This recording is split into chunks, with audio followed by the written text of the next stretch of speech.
नहमदुहु व नुसल्ली अला रसूलिहिल करीम अम्मा बाद। सवाल ये है कि एक शख्स हज करने के लिए मक्कातुल मुकर्रमा जाता है, मनासिक हज अदा करता है, लेकिन मदीना मुनव्वरा नहीं जाता कि मदीना मुनव्वरा में कौन सा कोई मनासिक हज अदा करने हैं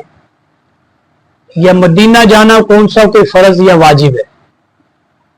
तो उसके मुतालिक क्या हुक्म है कि क्या उसका हज अदा हो जाएगा। जी, हज के मनासिक अगरचे मक्कातुल मुकर्रमा में ही अदा होते हैं और अगर वो मदीनातुल मुनव्वरा नहीं जाता तो ये उसके ईमान की कमजोरी है। हज तो उसका मक्का में अदा हो जाएगा, लेकिन मदीना न जाना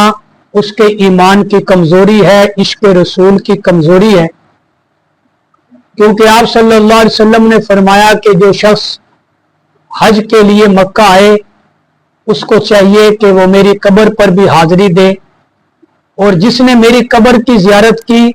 मैं कल क़यामत के दिन उसके लिए शिफात करूंगा और मेरी शिफात उसके हक में वाजिब होगी। इसलिए ये ईमान की कमजोरी है। अगरचे मदीने जाना फर्ज या वाजिब तो नहीं है हज के दौरान, लेकिन ये इश्क रसूल और ईमान की मजबूती की अलामत है और आप सल्लल्लाहु अलैहि वसल्लम का हुक्म है, इसलिए मदीने जाना चाहिए। किसी शख्स की कमाई सूद की है या हराम की है या किसी भी अंदाज में रिश्वत वगैरह की है, क्या उस कमाई पर हज फर्ज होता है अगर वो साहिब इस्तिताअत हो जाए या साहिब निसाब हो जाए, तो क्या उस पर ज़कात जो है वो फर्ज हो जाएगी। देखिए, जो कमाई नाजायज तरीके से की गई है, हराम कमाई है, उस पर ना तो हज फर्ज होगा और ना ज़कात फर्ज होगी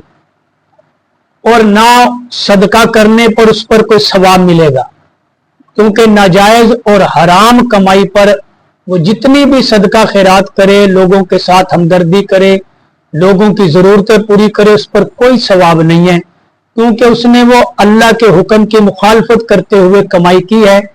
बल्कि उसके लिए हुक्म यह है कि वो अपनी मलकियत से वो तमाम हराम कमाई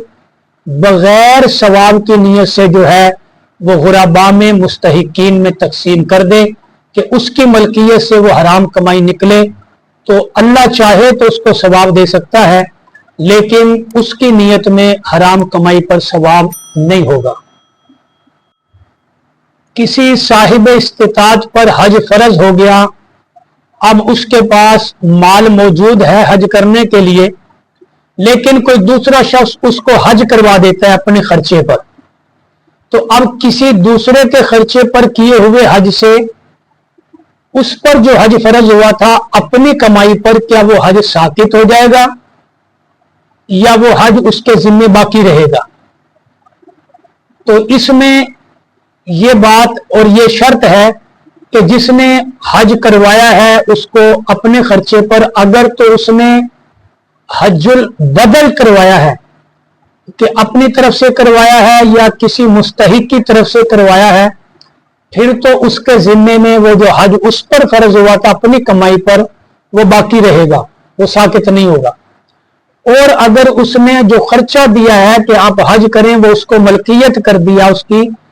और उसके हज के अंदर ही उसको शामिल कर दिया कि आप मेरी तरफ से भी जो है ये अपना पास रखें, आप हज करें, इस नीयत से उसने पैसे दिए, तो अब उस पर से वो हज जो है वो साकित हो जाएगा, अदा हो जाएगा। अब उसको हज दोबारा करने की जरूरत नहीं होगी। एक शख्स ये सवाल पूछ रहा है कि देखें, एक आदमी निकाह करता है और निकाह शर्त करता है कि मैं 1 माह के बाद तुझे तलाक दे दूंगा, तो क्या इस शर्त पर निकाह करना जायज है। तो इसका जवाब यह है, देखें, ये निकाह मुता के हुक्म में है और निकाह मुता का हुक्म है कि वो निकाह हराम है, कि जो शर्त पहले लगा दी जाए कि इतने दिनों के बाद तुझे तलाक दे दूंगा, तो ये निकाह मुता का हुक्म है। और निकाह मुता का हुक्म जो है वो हुर्मत का है कि वो शरीयत में, इस्लाम में निकाह मुता जो है वो जायज नहीं है। और अगर उसने वो अल्फाज जुबान से तो अदा नहीं किए कि मैं तुझे 1 माह के बाद जो है वो तलाक दूंगा, लेकिन दिल में नियत थी, फिर निकाह जायज है, क्योंकि नियत का एतबार नहीं, निकाह के अंदर एतबार होता है अल्फाज का। वो अल्फाज तहरीर में लिख लिए जाएं या जुबान से अदा कर दिए जाएं तो फिर एतबार किया जाएगा। जैसे जुबान से ही अल्फाज का एतबार होता है कि कबूलियत, वो कबूल करता है जुबानी अल्फाज से, तो वो गैर औरत उसके लिए महरम हो जाती है, उसके निकाह में आ जाती है। तो इसलिए अगर किसी ने अल्फाज दोहराए या तहरीर के अंदर लाए कि 1 माह के बाद तुझे तलाक दूंगा, तो ऐसा निकाह हराम है, इसकी शरीयत के अंदर कोई इजाजत नहीं।